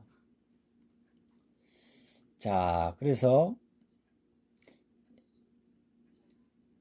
이때에 땅과 하늘의 그 보좌에 앉으신 이 앞에서 땅과 하늘이 보좌에 앉으신 이 앞에서 피하여 찾을 수 없게 됐다 이런 표현이 나오고 있습니다. 자, 우리 한국 성경에는 간대 없더라 그랬죠. 땅과 하늘이 보좌에 앉으신 그분 앞에서 피하였습니다. 그리고 찾을 수가 없게 됐다. 간대 없어졌더라 그랬습니다. 그러니까 이 심판을 베풀 때는 땅도 하늘도 간대가 없습니다. 그래서 어떠한 공간의 모습인지는 우리가 전혀 상상할 수 없지만은 하나의 영적인 것으로만 충만한 어떤 그런 공간이요, 어떤 하늘에 불이 막 이렇게 감싸고 있는 그런 공간이 있을 수 있고요. 땅도 하늘도 보이지 않는다. 그런 곳에서 심판이 베풀어진다는 것입니다. 자, 그래서 거기서 이 땅과 하늘이 다 사라졌다고 했는데, 자, 그 이유는 무엇일까라고 하는 것입니다. 그것은 바로 모든 것이 다 드러난다는 거예요. 죄인들도 또 의인들도 주님 앞에 딱 심판받기 위해 설 때에 아무것도 보이지 않는 것입니다. 그래서 죄인들과 의인들과 심판대 앞에 서는 그들, 그리고 이 땅과 하늘의 그 모든 더러워진 죄들이 불로 다 살라질 것이고 정화될 것이라고 하는 말씀이 있습니다. 베드로후서 3장 7절이나 10절에 보면은 이런 이제 구절들이 나오고 있습니다. 자, 그래서 하늘과 땅이 완전히 다 새롭게 됐다라고 하는, 아까도 잠깐 언급했습니다만 새 하늘과 새 땅이라고 해서 이전 하늘과 완전히 다른 그런 다른 장소, 다른 공간으로 간다거나 뭐 연속성이 전혀 없는 새로운 하늘과 땅이 갑자기 나타나는 그런 것이 아니라는 것입니다. 그래서 베드로 후서 3장에 보면요, 하늘과 땅이 이 하늘의 그 하나님의 불로 인해서 완전히 정화된다, 이런 말씀이 나오고 있다는 것이죠. 그래서 이제 의가 거하는 새 하늘과 새 땅이 되는 것입니다. 그래서 새로운 시대가 시작이 되는데, 새 하늘과 새 땅에 이전에 있었던 더러움이나 뭔가 불완전한 이런 모습들은 다 사라지고 완전한 모습을 갖춘 새롭게 된 하늘과 새롭게 된 땅이다 라고 말하고 있는 것이죠. 자, 여기서 보면 이제 죽은 자의 심판에 대한 얘기가 나오고 있습니다. 자, 성경에 보면 죽은 자의 심판에 대한 얘기가 여러 곳에서 나와요. 요한복음 5장 28절, 29절, 히브리서 6장 2절. 이제 히브리서 6장 2절은 영원한 심판이라고 말을 하고 있죠. 그리고 베드로전서 4장 5절, 산자와 죽은 자가 심판을 받는다. 그래서 산자의 심판이 있고 죽은 자의 심판이 있는데, 죽은 자의 심판은 모든 죽은 자들이 다 부활해서 그 보좌 앞에 서게 된다라고 하는 것입니다. 자, 이것이 이제 죽은 자들의 부활인데, 계시록에 보면은 20장 12절에 나오고 있죠. 여기서 큰 자나 작은 자나 그 보좌 앞에 서 있는데, 큰 자나 작은 자나라고 한 얘기는 뭐냐면요, 모든 자들이라는 것입니다. 그렇죠? 거기에 뭐 좀 키가 큰 사람도 있고 작은 사람도 있고, 또 이 세상 살 때 아주 뭐 사람들에게 인정받은 사람도 있고 뭐 아닌 사람도, 뭐 이런 어떤 의미가 있겠지만 어쨌든 전부라는 것입니다. 왜냐하면 여기 이제 밑에 쭉 나오면 바다도 그 가운데 죽은 자들 다 내주고, 땅과 하늘뿐만 아니라 바다도 그렇다는 거예요. 그래서 하늘로부터 땅으로부터 바다로부터 어떠한 사람들이라도 다 죽은 자들이 다 살아난다 라고 말하고 있는 것입니다. 자, 그래서 죽은 자들은 요한복음 5장에 보면은 이들은 생명의 죽은 자들이 살아나는 것은 5장 29절 보면은 생명의 부활로 나오는 자가 있고요. 그리고 심판의 부활로 나오는 자가 있다, 이렇게 얘기를 하고 있습니다. 자, 그러니까 두 부류가 있다는 거예요. 그래서 죽은 자들이 다시 다 살아나게 되는데, 그 심판을 받는 것의 근거는 자신이 지은 행위에 대해서 심판을 받는다, 여기 나오고 있죠. 그래서 자기의 행위를 따라서 책들에 기록된 대로 심판을 받는다. 그래서 행위 심판이라는 거예요. 각 사람이 자기의 행위대로 심판을 받고, 또 13절에도 나오고 있습니다.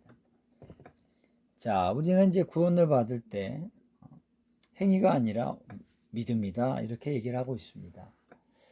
그래서 이 진리의 말씀과 또 다른 복음에 대한 말씀과 우리가 어떻게 그것을 분별해야 될까요? 어떻게 이해해야 될까요? 마지막에 심판을 받을 때 행위대로 심판을 받는다 그랬습니다. 그런데 우리는 행위를 따라 구원받는 게 아니라 오직 믿음이고 오직 은혜다, 이렇게 얘기를 하고 있잖아요. 자, 여기서 우리가 성경을 잘 이해해야 될 것은 뭐냐면요, 은혜와 믿음을 얘기하지만 그러나 또다시 행위를 얘기합니다. 어떤 행위입니까? 하나님의 은혜로 구원받은 자들은 이제 하나님으로부터 나오는 그러한 행위, 그런 행위를 갖게 된다. 그것을 선한 행위라 그랬습니다. 선한 행실. 그래서 그것은 우리의 노력이나 우리의 힘이나 우리의 어떤 지혜로부터 나오는 행위가 아니라는 거예요. 하나님으로부터 나오는 행위다. 그래서 행위가 없는 것이 아니라 행위가 나오는데 그 행위가 나의 어떤 인간적인 노력에 의해서 나오는 행위가 아니라 하나님으로부터 난 그런 행위가 나타나게 된다라는 것이죠. 그래서 그것이 은혜라는 것입니다. 할렐루야. 은혜라고 하는 거는 행위는 안 나타나고 그냥 행위는 없고 그냥 은혜로 그냥 행위가 어떻든 구원받는 거야. 그리고 끝이야. 이렇게 얘기하는 것이 은혜가 아니라 우리가 우리 힘으로 아무것도 할 수 없으니까 그냥 내게로 와라. 그리고 나를 믿고 나를 영접해라. 예수님을 믿고 영접하니까 이제 예수님으로부터 하늘에 속한 생명력 있는 행위가 예수님을 통해서 우리의 삶 속에 나타나게 되는 것입니다.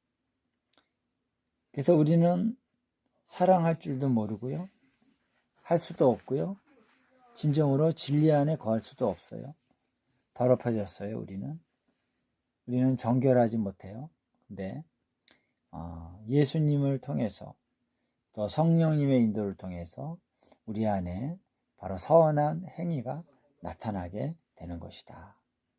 그래서 그러한 선한 행위를 나타내고 살아가는 거죠. 그렇게 살아간 사람들은 구원을 받게 되는 것이죠. 그래서 우리는 하나님께로부터 태어난 자, 이렇게 얘기를 하고 있습니다. 그래서 마지막 그 심판대 앞에 섰을 때 우리가 하나님으로부터 받은 그런 선한 행실을 행했느냐, 아니면 여전히 부패하고 타락한 인간의 행위를 했느냐. 그래서 뭘로 심판을 받아요? 행위로 심판을 받는 것이죠. 너 예수님 믿었어? 신앙 고백 해봐. 신앙 고백 잘하네? 그럼 너는 이렇게 하는 게 아니라는 것입니다. 무엇로 심판의 기준이 됐냐? 행위라는 것입니다. 그래서 여러분, 오늘 우리가 이 복음을 잘 깨달아야 됩니다. 우리의 삶 속에서 선한 행위가 나타나느냐 나타나지 않느냐를 자타가 잘 분별해야 되는 것입니다. 나는 구원받았어. 나는 하나님 백성이야. 근데 선한 행실이 전혀 나타나지 않아요. 시간이 오래 가는데도. 그러면 뭔가 문제가 있는 것입니다. 진정으로 거듭난 게 아니든지, 아니면 거듭났지만 뭔가 어떤 아직 완전히 회개하지 못한 어떤 죄성이 있어서 계속 악한 영향을 받고 있는 것인지, 소위 말해서 병들어 있는 것인지, 이 두 가지를 잘 분별해 봐야 되는 것이죠. 그래서 만약 우리의 삶 속에 선한 행위가 나타나지 않는 줄을 나도 알고 다른 사람도 알겠죠. 물론 아주 기만적인 그런 태도로 아주 다른 사람을 막 깜짝같이 속이고 사는 사람도 있을 수도 있어요. 그러나 언젠가는 다 드러납니다. 그렇게 되면 우리가 자신을 다시 돌아봐야 되는 것이고, 그래서 하나님의 지혜를 구하면서 우리의 삶이 정말 내 힘이 아닌 오직 은혜로 주신 하나님의 선물을 따라서 선한 행실이 나타날 수 있어야 된다. 그것이 곧 예수 그리스도의 형상을 본받는 것이죠. 예수 그리스도의 형상으로부터 나오는 선한 행실인 것입니다. 그래서 마지막 심판의 기준은 뭡니까? 행위라는 것입니다. 그래서 인간적으로 도덕적으로 좀 조금 행실이 좀 괜찮았느냐 아니냐, 이것은 그때 가서는 통할 수가 없어요. 아무리 인간이 도덕적으로 선하게 자기 자신을 막 훈련하고 단련해서 살아가더라도요, 그래서 하나님 앞에서는 의로울 수가 없는 것이죠. 거룩할 수는 없는 것입니다. 오직 하나님께로부터 난 것만이 거룩할 수 있는 것이다 라고 하는 것을 우리가 잘 깨닫는 게 필요하다라고 하는 것입니다. 자, 그래서 어떻게 심판을 받는 기준이 뭐냐면 행위라는 것입니다. 그래서 이 행위록들이 쭉 있는데, 여기 보면 책들이 펴 있고 그랬죠? 12절에 보면 책들이 펴져 있다. 이거는 복수형입니다. 왜 복수형이냐면 사람들마다 다 자기의 행위록이 있다는 거예요. 그래서 아무개 그 사람에 대한 책이 있습니다. 어떤 사람은 길고 어떤 사람은 짧을 수 있겠지만 그 책들 안에 다 적혀 있는 거예요. 이 사람이 어떻게 살았고 어떤 죄를 지었고 다 있다는 것입니다. 놀랍죠? 근데 또 하나의 책은 생명책, 이거는 단수입니다. 이 생명책은 뭐냐면은 구원받은 자, 영생을 얻을 자의 이름이 적혀 있는 거예요. 이 생명책에 그 이름이 기록되지 못한 자는 어떻게 해요? 다 불못에 던져지더라 그랬습니다. 15절에 나옵니다. 그래서 최종적인 평가는 하나님께서 평가를 하셔서 그 평가에서 이 사람이 이제 구원을 받을 수 있다. 그러면은 생명책에 기록이 된다는 것이죠. 하나님이 하시는 것이기 때문에 정확하게 하나님이 하시겠죠. 자, 그래서 이 두 가지의 책, 그래서 행위에 따라서 심판을 받는다. 자, 그래서 여러분, 우리가 행위를 여기서 중요하게 여기는 것은 너무 필요한 얘기지만, 그렇다고 우리가 은혜 없이 내 힘으로 행위를 잘해보려고 노력하는 건 다시 옛사람으로 돌아가는 것이죠. 율법에 의해서 의롭다 하심을 받으려는 육체가 되려고 한다는 것입니다.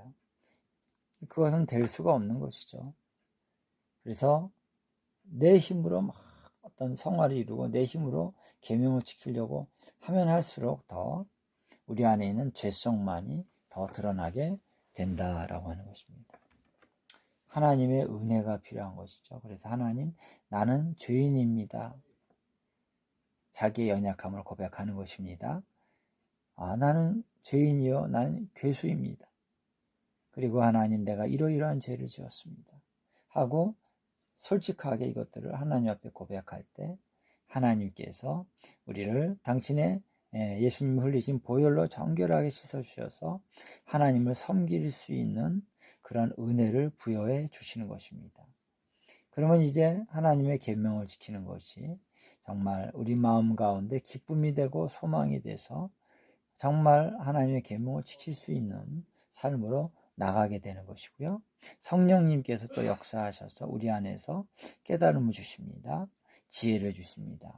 그래서 치우치지 않고 하나님의 뜻을 따라갈 수 있도록 해 주신다라고 하는 것이죠. 그래서 이러한 선한 행위로서 심판대 앞에서 하나님의 어떤 의로운 심판을 받을 수 있는 것은 오직 하나님의 은혜를 아는 자들만이 가능하다라는 거예요. 인간적인 힘으로는 죽었다 깨나도 이 심판을 통과할 수가 없는 것이죠. 하나님의 은혜가 여기까지 가야 되는 것입니다. 할렐루야. 자, 그래서 이 마지막 심판이 이렇게 이루어지고 있는 것입니다. 그 다음에 산자의 심판은 뭐냐면요. 우리가 하나님 앞에서 선한 행위를 했던 모든 것들이 다 하나님 앞에서 상급을 받습니다. 그래서 생명의 부활에 이른 자들은 이제 부활의 열매를 맺은 자들이죠. 그래서 이들은 어떻게 보면은 이제 고린도전서 15장에 보면은 24절 보면 이제 마지막이라는 말이 나오죠. 그래서 첫 번째 부활의 열매는 그리스도이시고 두 번째 부활의 열매는 그리스도께서 강림하실 때 그에게 속한 자들, 그들이 바로 이제 계시록에서 말하는 첫째 부활에 참여한 자들입니다. 그 다음에 세 번째라기보다는 마지막이라고 나와요. 그 후에는 마지막이니. 그래서 이 마지막 부활은 최종적인 그런 부활로서 바로 이제 요한계시록 20장에 나오는 이 부분입니다. 그래서 모든 자들이 다, 죽은 자들이 다 부활해서 심판으로 가는 그 부활입니다. 이 부활은 첫째 부활하고 다르죠. 첫째 부활에 참여한 자들은요, 바로 산자의 부활이고 생명의 부활이고 그는 영원한 생명을 얻는 부활이죠.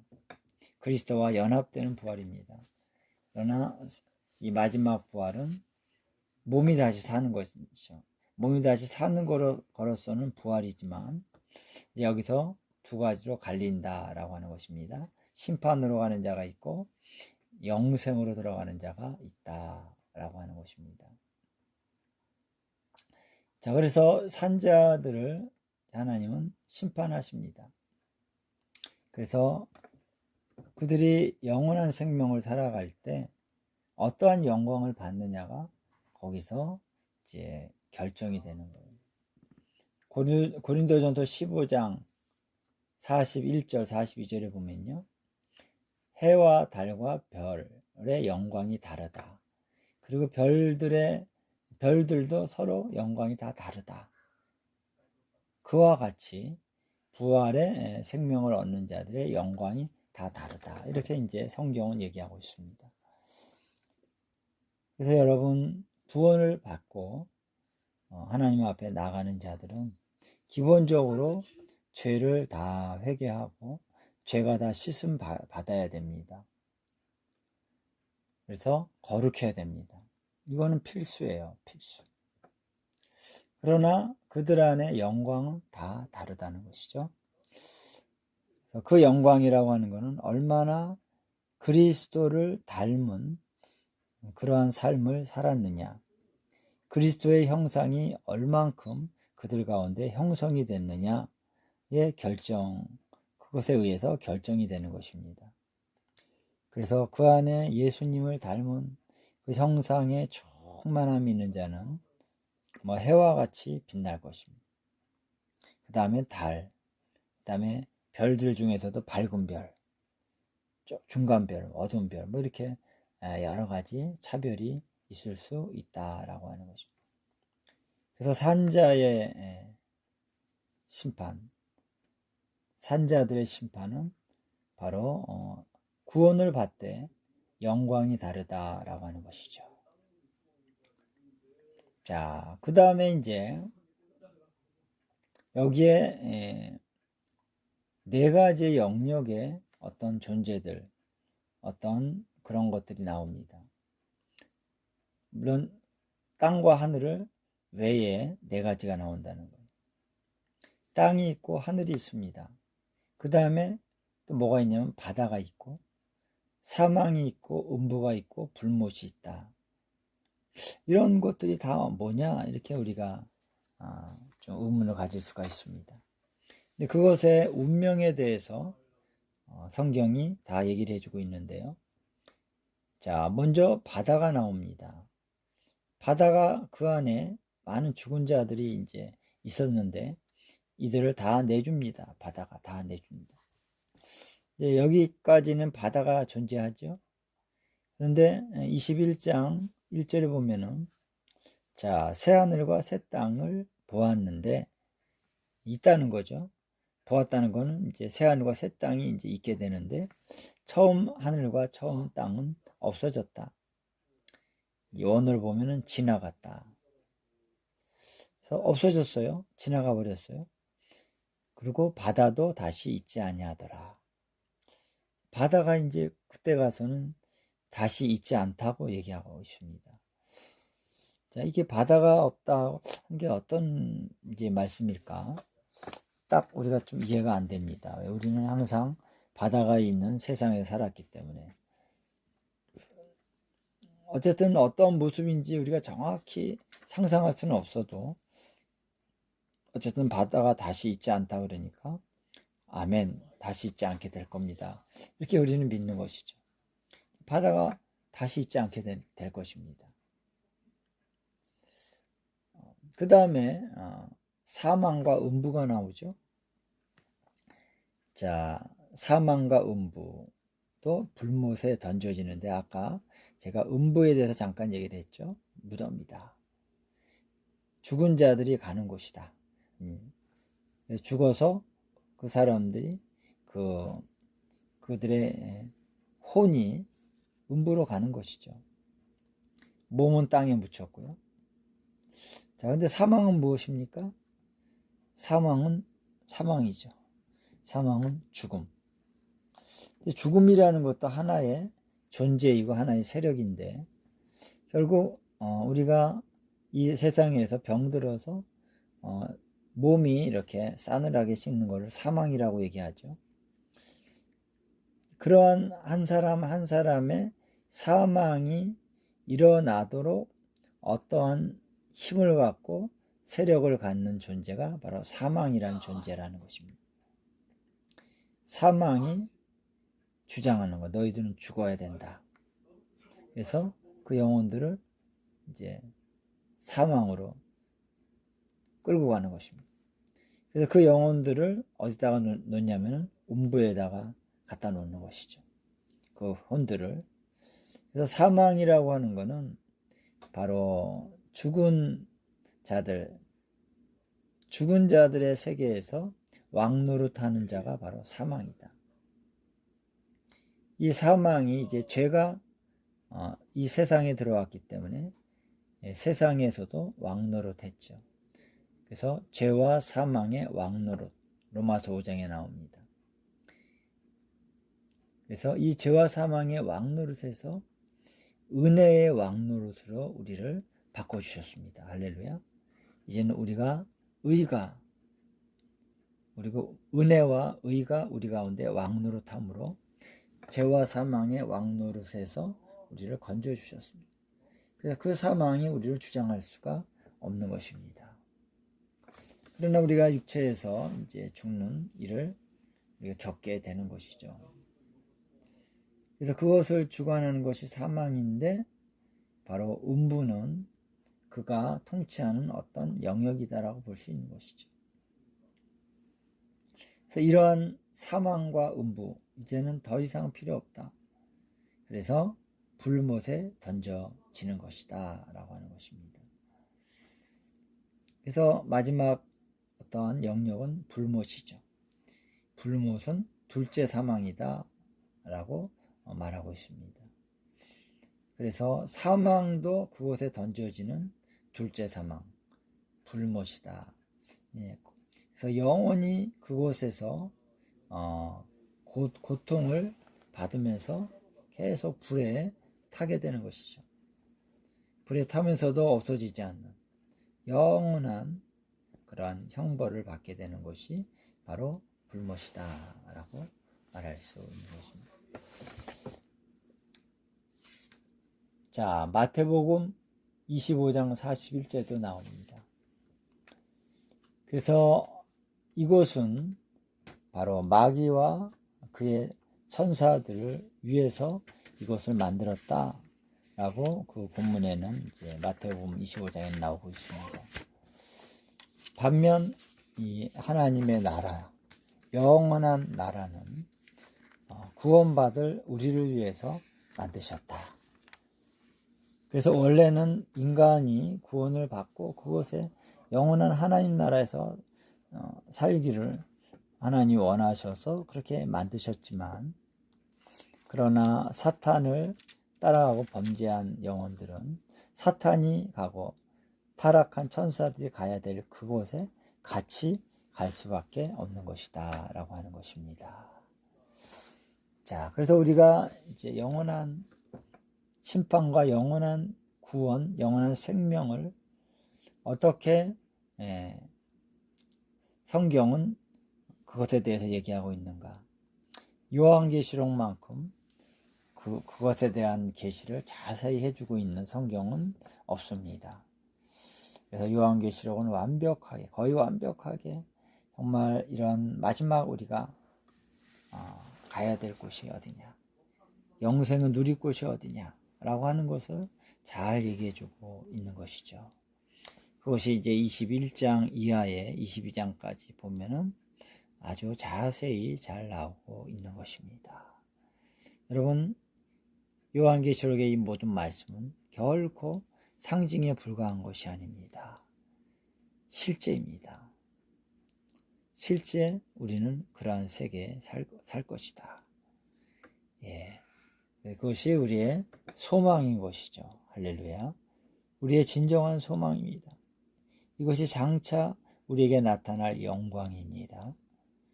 예, 영광입니다. 영광.